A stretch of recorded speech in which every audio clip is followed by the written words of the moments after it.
Oh, here's what I wanted to show you. This is all my family, my mother and my father and their children and their children. I think that's kind of interesting, and grandchildren.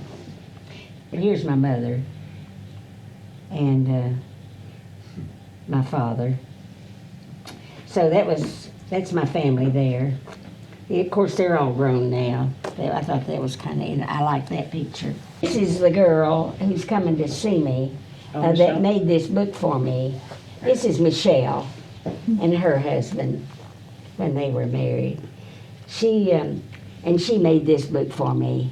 One other nice thing that happened to me, on my 90th birthday, they all came up and we had a big meal. And for my birthday present, they took me to Noah's Ark. And if you haven't been, you must go see that. That is just unbelievable.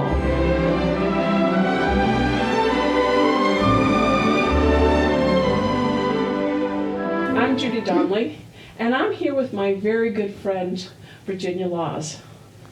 And I really appreciate you sitting down with me and sharing some of your life experiences.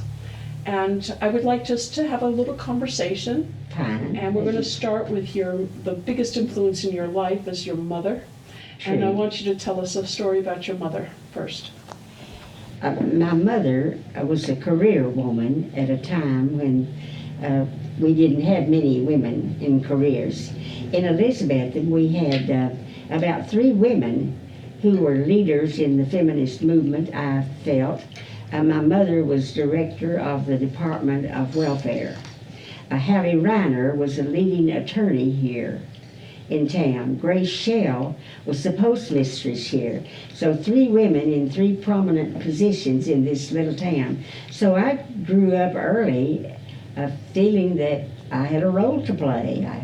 I was not just a housewife, stay at home. I could enter into politics, or I could enter into education or ministry, whatever I wanted to do.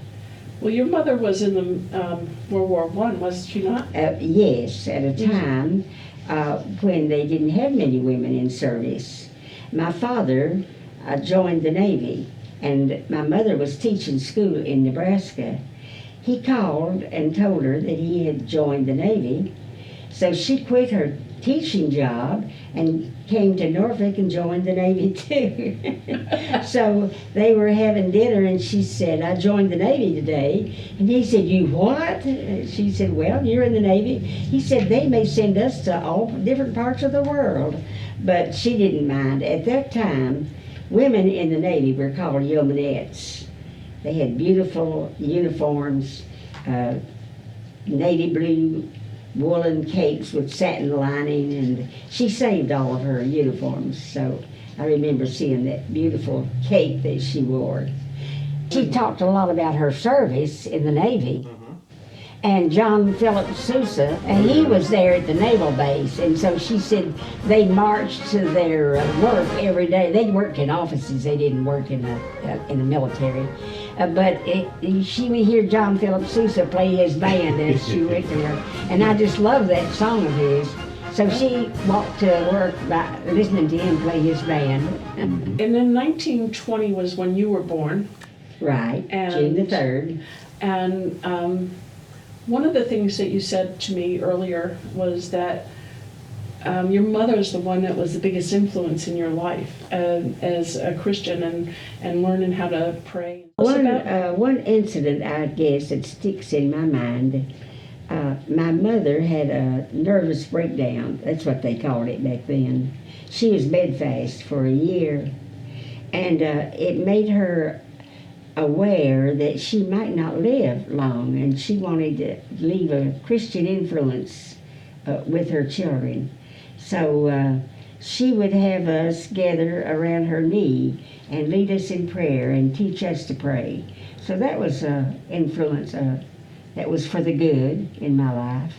Right. So she recovered and was always a strong influence. She was a career woman, taught school. When the WPA came along to give out commodities, she was in charge of that. And a lot of the country people who got grapefruits, I thought they tasted terrible and threw them in the rivers. So the grapefruits were floating down the Doe River. Mother sent me up to have my picture made. When I was 6 years old, I went by myself.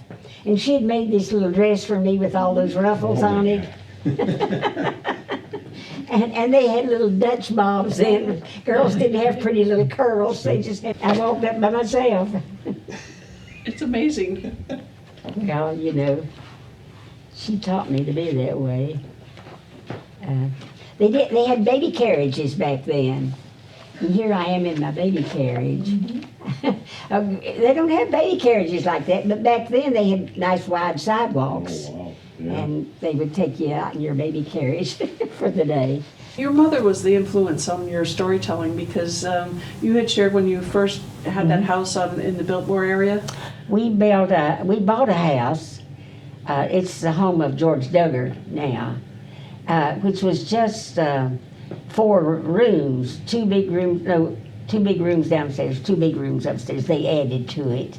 But when we moved in the house, the windows weren't in, and they had a door, but that's all. The windows, they didn't have the windows in it. And my father traveled for the overall company, and we slept with my mother. She had, I think there were 4 of us. And the wind would be whistling through the doors and the windows. And she would say, "Ooh, listen to the beautiful wind," and it was thundering and lightning, and she just made it all a great story. Something exciting happened. I think that is one of the gifts of storytelling. So we didn't grow up afraid of things. Now, you had shared with me once that you remember when Herbert Hoover was in Chattanooga, In the Elizabethton. 1920s, this was big to have the President of the United States visit Little Elizabethton. So all the buntings, the red, white, and blue, and lots of decorations put up. And we thought that he would be coming down G Street, which is where my mother and grandmother lived. They changed the route. They had set up lots of refreshments and lots of decorations. But anyway, it was a big event to have the president come to Elizabethton. He spoke over at what's called Harmon Field. So So it it's was not too a far. big event. So that was in the 1928, and you were just 8 years old. Mhm. And that was during the period of the Great Depression. Do you remember what it was like here in Elizabethton? And your father had the overall factory? Yes, on Sycamore Street that runs down to Race Street here in Elizabethton, they had a flour mill.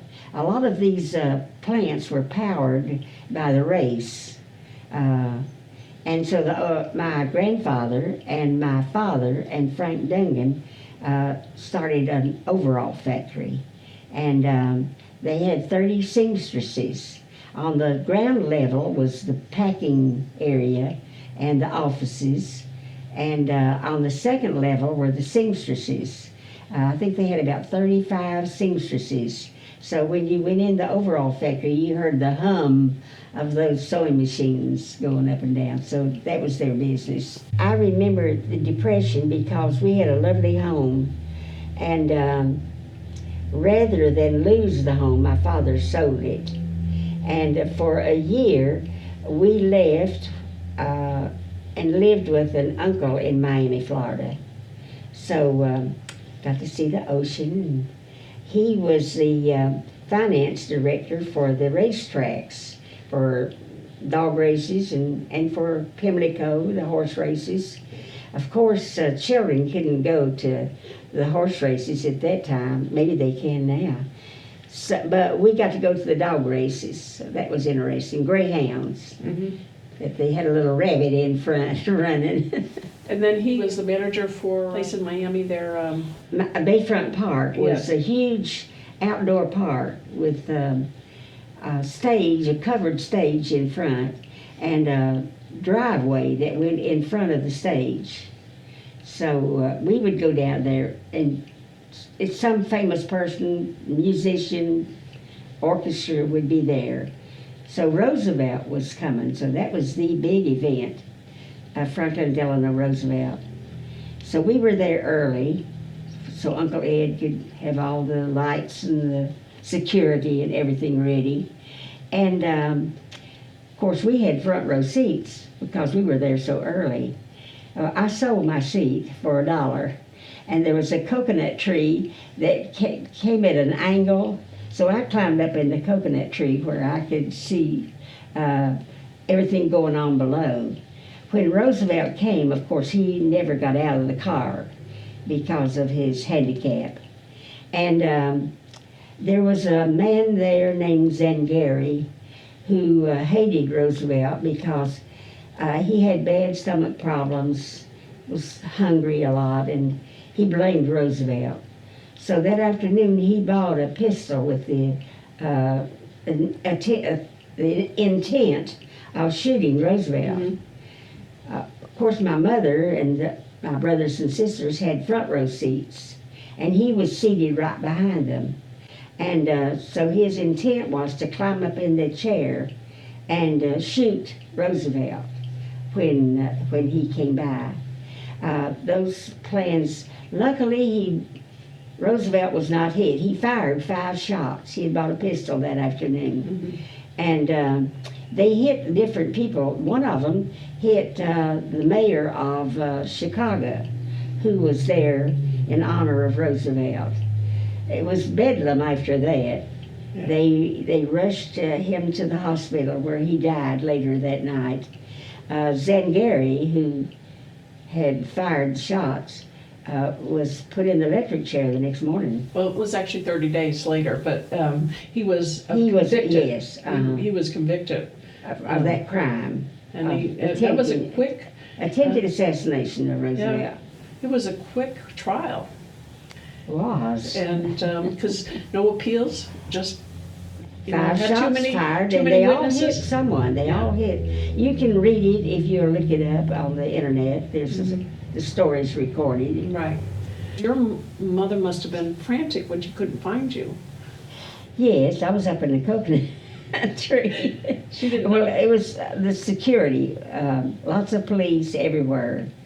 But so I had a tree's eye view of everything that was going on. Memorable. I never forgot that. Well, you were 12 years old, so it's kind of one of those things Attempted assassination. It stuck with you. Mm-hmm.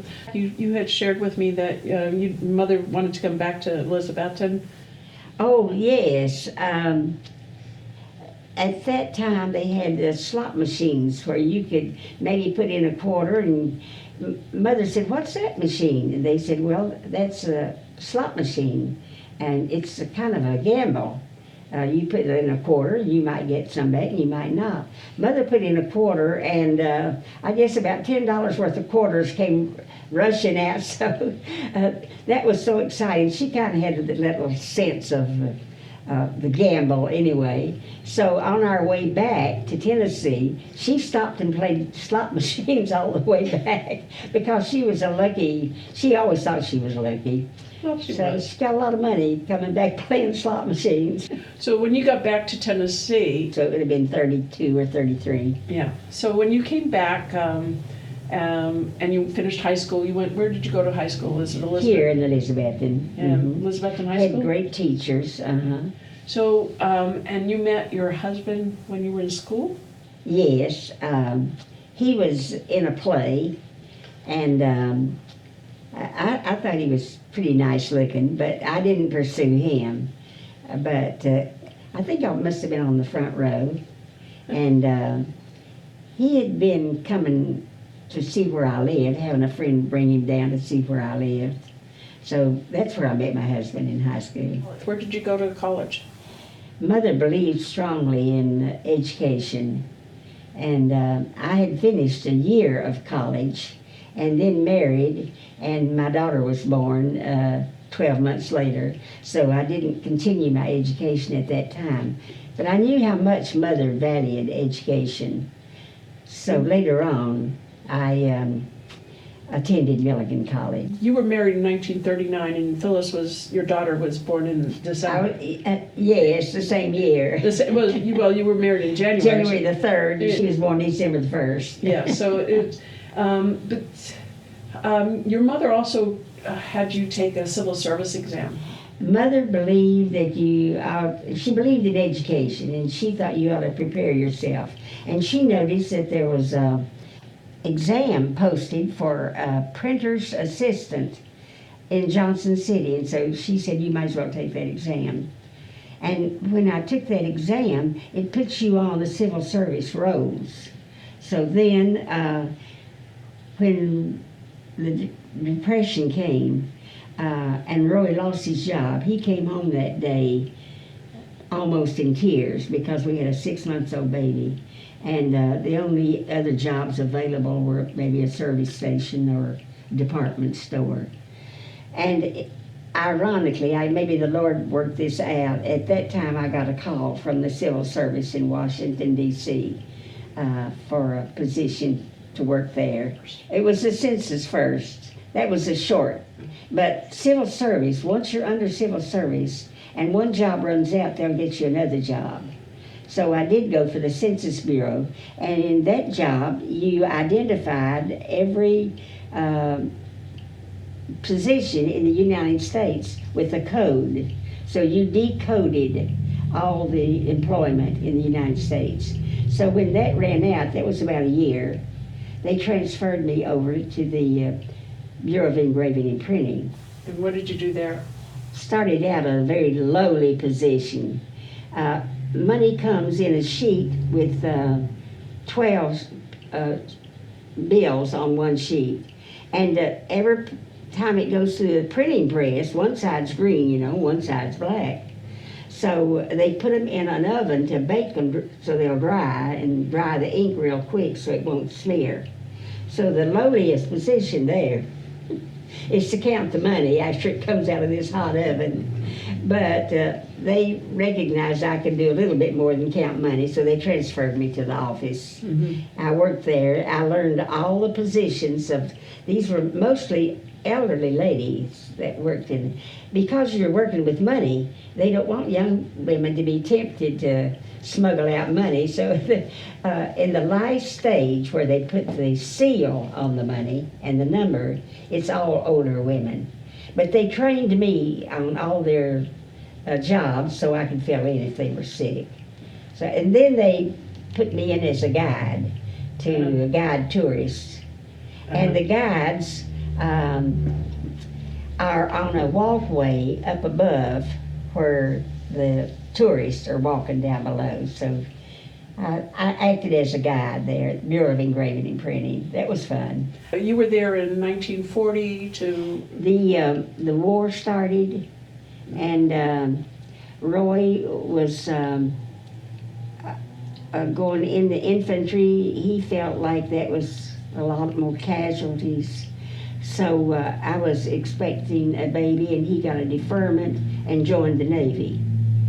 Actually, I don't know that he was much safer because he was on a destroyer escort.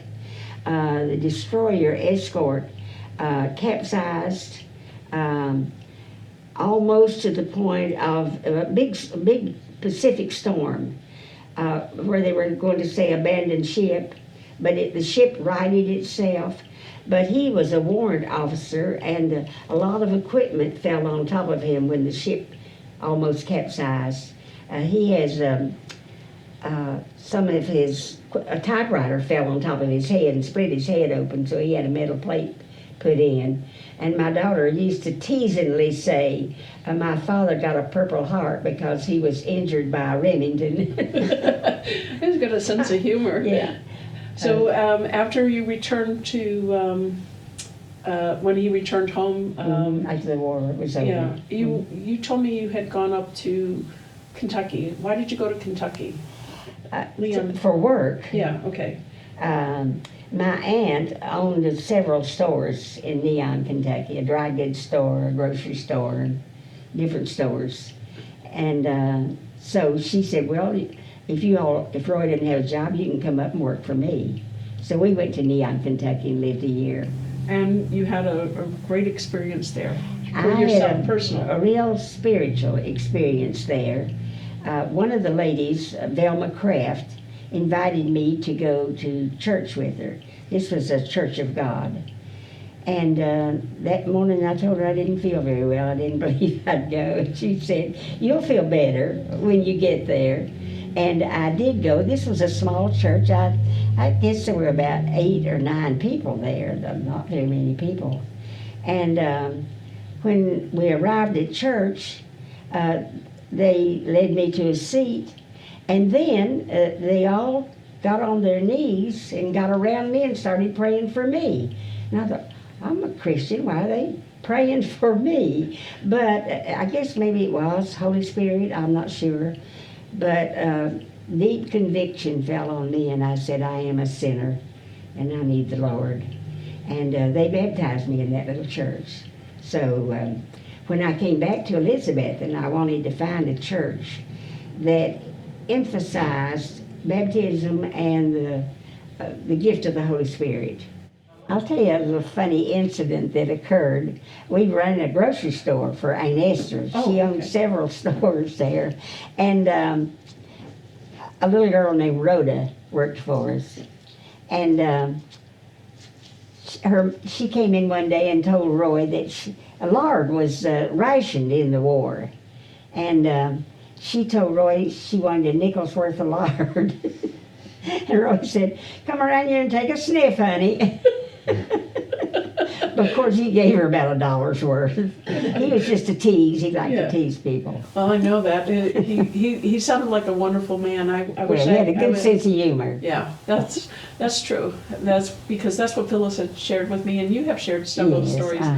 Now, when you finished that experience that you had in Neon, Kentucky, you came here and...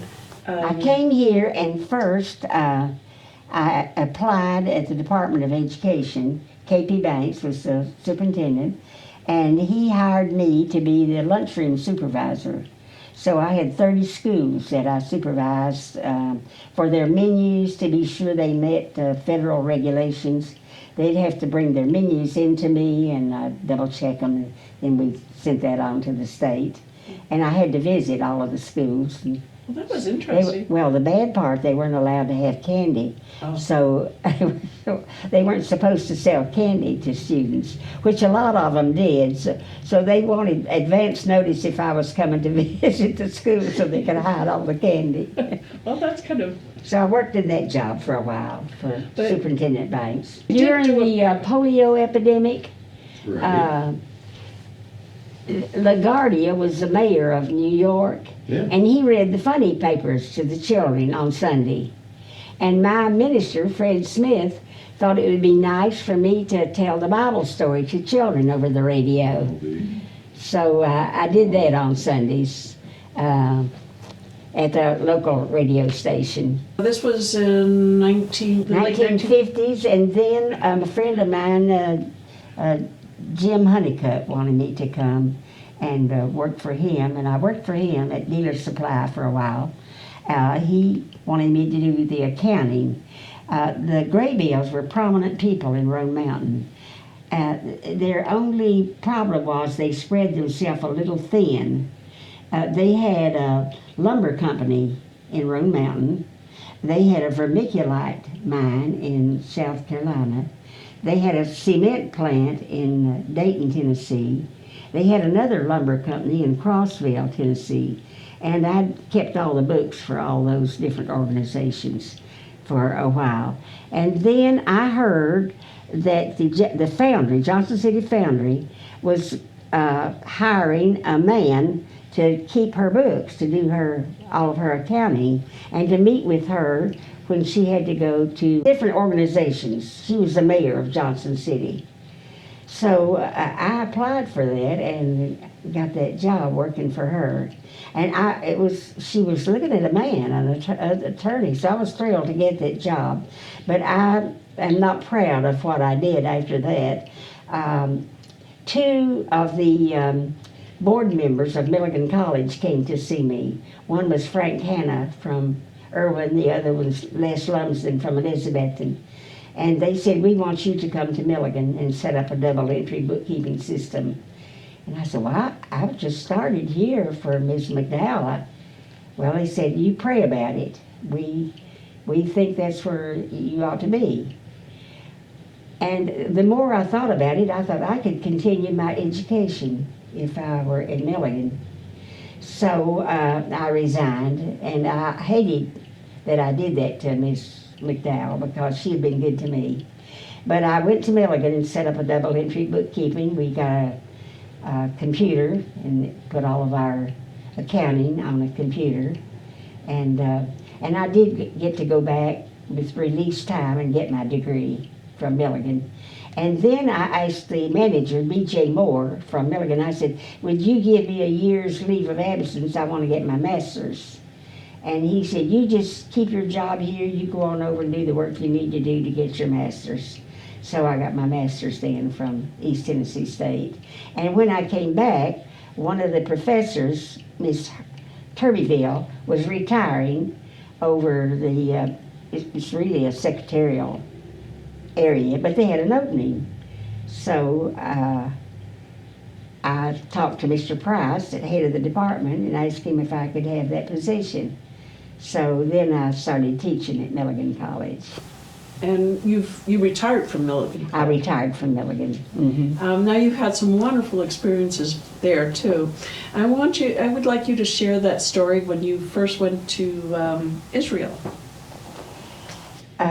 One of the highlights I felt of my life, Bob Robinson, who's minister at Avoca Christian Church here, and I think it's in Bluff City, was taking, he had 4 sons, and he had taken every one of them to Israel. And the last son was ready to go. He was going to take him. And if you had 6 people go, you got a reduced rate. You could get a group rate to go. And a girl from Milligan, her name was Whirl, was scheduled to go. And she backed out at the last minute, and he called me and he said, if you want to go to Israel, you can go at half price because she's backed out and I need one more person to go. So that opened the door for me to go to Israel and tour Jerusalem and see the Dead Sea and Jordan. And so that was a wonderful experience. Oh, You've been there a was- few times though, haven't you? since, but that was the first time I got to go. It was Now- thrilling. The biggest event, I thought, for me, was we took a ship, they call it Peter's ship because they do still have little restaurants called Peter's Restaurant, and people do fish there.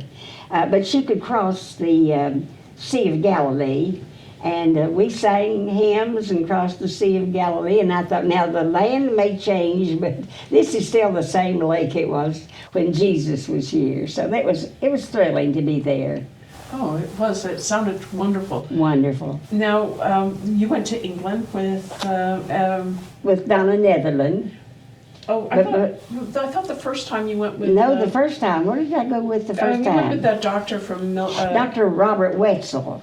Right. Dr. Wetzel had a mission. Some of the English people came over and visited Dr. Wetzel and said, we have no Christian churches.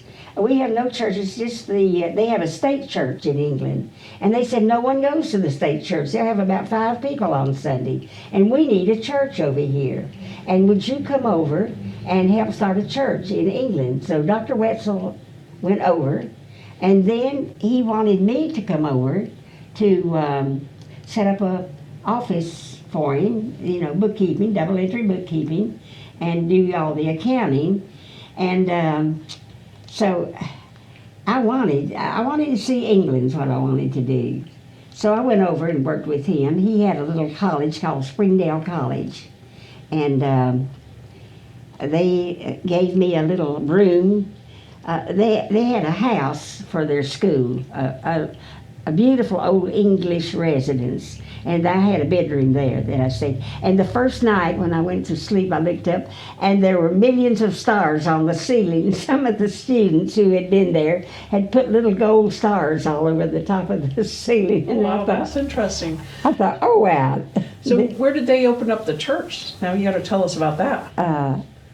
Yes, they didn't have a building for a church, so they took an abandoned garage, and the Lord Mayor and the Lord Mayoress came for the grand opening of that little church in this garage, and they had their big gold seals on. And we meet in the back, and they have violins and different instruments, and we go around to the front of the door, and the mayor takes the mace, great big mace, knocks on the door and asks for permission to enter the church, and they gave us permission to enter the church.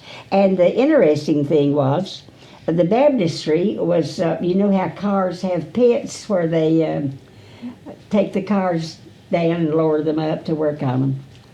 And so that was the baptistry, the pit for the cars. But it was interesting. A little church was started there, and that little church is still there and has grown since then. I think that is a wonderful story to have the And the women had a prominent part. The women were elders and deacons in the church, so they helped serve the communion and the offering. They were a little more advanced in accepting women's role in the church. Yeah, they don't always read the Bible. It was wonderful, though. Dr. Wetzel took me to a lot of points of interest in England. And you've had some wonderful friends go there. Yes, they all wanted me to talk because they didn't care what I said. They wanted to hear this mountain accent. Well, I think you They have a engaged wonderful... me in conversation just to hear this mountain rural No, you have a sweet accent. voice. Well, it is. If you would go to New York, you would notice a difference. Yeah. My daughter Phyllis was in New York with her husband, and she was ordering iced tea, and they kept bringing her ice trays. They never did get bring her iced tea. It is kind of A little different accent in yes. New York. Well, now you went to Germany with the school. With your... Milligan has a program. We have a 2-year program that's required of every student, and it gives you double credit. Where normally you get a 3-hour credit, you get a 6-hour credit. But if you don't want to do the classwork, you can go on a tour of Europe, and it's called the Humanities Tour.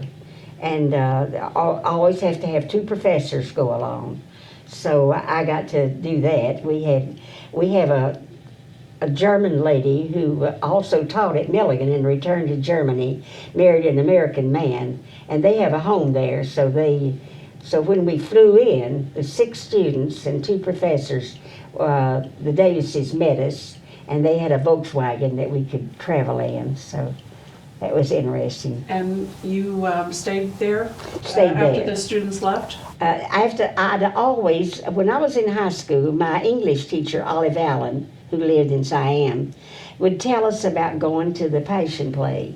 In 1634, the Black Plague struck Europe, and people were just, whole cities were dying at that time. And there was a little village called Oberammergau, and Ober meant over, Gau was the river, that's where it got its name. And they made a vow, this was in 1534, that if God would spare their village from the Black Plague, they would present his life, his passion, every 10 years. And that was in 1534, and they have done that every 10 years since 1534, except in a war year, who said he would make up later on. And only villagers from the Oberammergau can be in the play. And it's an outdoor drama. They have seating for about 7,000 people, kings and royalty, and it's known worldwide. I think now you go with a tour. I don't think you go individually anymore. So Olive Allen used to tell us about the Passion Play. It's the life of Christ, and then outside in this huge auditorium. And only villagers can be in it, and only single women can be in it. So I'd heard about it from Olive Allen in high school. I always wanted to, thought, well, that would be wonderful. So when we took the 7 students on the humanities tour, I got permission from their parents to send the students back, and I stayed. I stayed with Herr Schaefer, Donald Schaefer, the other professor. whose parents were coming over to meet him and to go to that play. And I said, maybe I can get a ticket to that play. So it was Wednesday, the play started on Saturday. So I went down Wednesday, of course, no tickets, everything sold out. Went down Thursday, there was a huge line, vans lined up trying to get a ticket, no ticket. Went down Friday, no ticket. That night, Donald took us to visit some friends. They'd been there before. He'd seen the play before. They were German, so they all spoke in German. And as we left the house that night, I said, tell your friend, his name was Dahl, spelled D-A-H-L. Tell your friend, Herr Dahl, that I'm going to see the Passion Play tomorrow. And he was in the Passion Play. And I didn't have a ticket, though. And I said, I'm going to be down there at 9 o'clock to try to get a ticket. And as we left that night, he said, I'll have a ticket for you at the door tomorrow when you arrived. So I got a front seat to that, and that was thrilling. That was thrilling to see the Oberammergau Passion Play. Well, I think that's a wonderful story. I know that you have so many stories of your travel, your friends. I mean, you know, we've only spent just a short. Right. But one of my favorite memories that you shared with me is when you yes. the 100-year when you at Christmas time. Yes. Would you tell us about this? Well, they had me come up and sit in this chair. They said, come up here, grandmother, and sit in this chair. And they came out and they brought this little book. And this little book says, Charming Memories of a Mother, Grandmother, and Great-Grandmother. And in this little book, each one of my children and grandchildren have written something about me. Well, here's the first one. This is my daughter. And my daughter says, thank you, Mother, for giving me an appreciation of the beautiful things of life. Whether we were living in an army barracks or army housing, our home was always inviting and hospitable. Home meant warmth, love, and beauty. Most of all, home meant you. So on every page in this little book, all my children and grandchildren have given me a charm. She gave me a charm for the Mackenzie Childs catalog because I liked all their products. So my son gave me one, Dick, and I'll just read you this, but I won't read you anymore. He's an optometrist, and we really did sacrifice to get him. It's a private school, it's not a state school. So he gave me a charm that's a little eye chart, and let's see if I can read this. Maybe you can read that. It's small. I don't have any glasses on. Okay. That's the only one we'll read. This icon is in remembrance of the sacrifice that you and your dad went through for many years to send me through school at ETSU, Southern College of Optometry. The education you provided me has allowed me to, over the years, to live a lifestyle that I otherwise would not have had. I have never forgotten how difficult it was for you, and I eternally grateful for the love that you both had for me to make sure that I had an opportunity to reach my goal. Yeah. I thank you and Dad, and I love you. Yeah.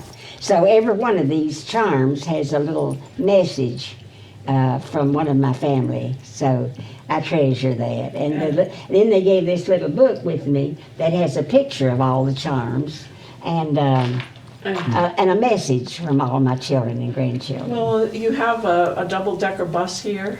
Yeah, that's England, Michelle. And you have knives, forks, and spoons. Yes, for meals together. And you have a pineapple. What's pineapple? Hospitality from Michelle. Cause No, the little bird. What I have? You have a little bird in here. Oh, yes. Is that your grandson? The little bird, I think, is one of the grandchildren. I have a bird feeder right outside the window. And that's one, she's just about 5 or 6 years old. There's some in there from children. Yes. I think they're adorable, and the ticket, you have a ticket. Well, my grandson, even though he was just about 5 or 6, we would go to barter every time they'd come up. And so he gave me a ticket, and he named the 3 plays. I think one was, let's see, what does he have on those little? So he has a ticket to represent, see, where's the ticket? It's on here somewhere. Well, anyway, he has a ticket on there. And he's named, I think he was just 5 or 6, he wasn't very old. On the very end, he names the 3 plays that we got to go see at barter. Yes, and What another one. What does he say on his? Let me see if I can find it real quick. I probably can, it's in the back, I think. Yeah, it's just a wonderful. I just love that bracelet. I love the fact that you're. That every grandchild Everybody in and your child had a charm with a message. Yeah. And they wrote it in their own handwriting too. Yes, That's right. one of the things that I like. Dear Ginny, this charm reminds me of the plays have been together. Love, Levi. Wizard of Oz. My 2 front teeth. White Christmas. Yes, those were 3 barter plays. He was just about 5 or 6 when he wrote that. And Lily wrote this one. She says, Dear Grandmother, Ginny, I chose the bird because when I think of you and your house, I think of sitting next to your window and watching the birds fly by. And because you are special and sweet. Oh, like yeah. one. Those were children writing those. It's just this book is such a wonderful. Well, gift. it's a gift. It's a gift of love from all of them with a little personal With the shared message. memories. Yeah. So. We'll show that to them later on. Oh, you want to show them some? This is just one of my favorite gifts that your family has given you. Yes. And well, you the have- messages in them are so sweet. Well, you have an ability to make everyone feel like they're special. Well, And you share life and friends are special and family special. And I love this gift because it's specific. Yes, it's personal too. Yes, and it's one of the things that they love about you. Yeah, And I just think to that feel that you're loved, that's wonderful. And I know that when you read books or you tell the children's stories, you When they would come up in the summer, they would come up they lived in Nashville, and I would have them come up for a vacation to be with me for a week. And we'd drive over to Asheville and at points of interest, and I would tell them stories on the way. And I remember one time I told them the story of Macbeth, and how she had murdered and how she said she couldn't get that spot of blood out, and she was out, blankety spot. well, And they remember that, and they send me cards now with Macbeth on them. I think it's wonderful. It's a wonderful tribute to. Well, we'd tell stories on the way, Well, but they were important literature, not just a little story. I think that is why you're so interesting, and I really do thank you for sharing some of the right. memories that you've had over the years. Well, You've had thanks for inviting me to do this. I'm honored. I think the charm with your family is just wonderful. I thank you for. I thank you for thinking of this, and I thank my friends, Tom and Karen, for going to all the trouble to do this. I appreciate it so much.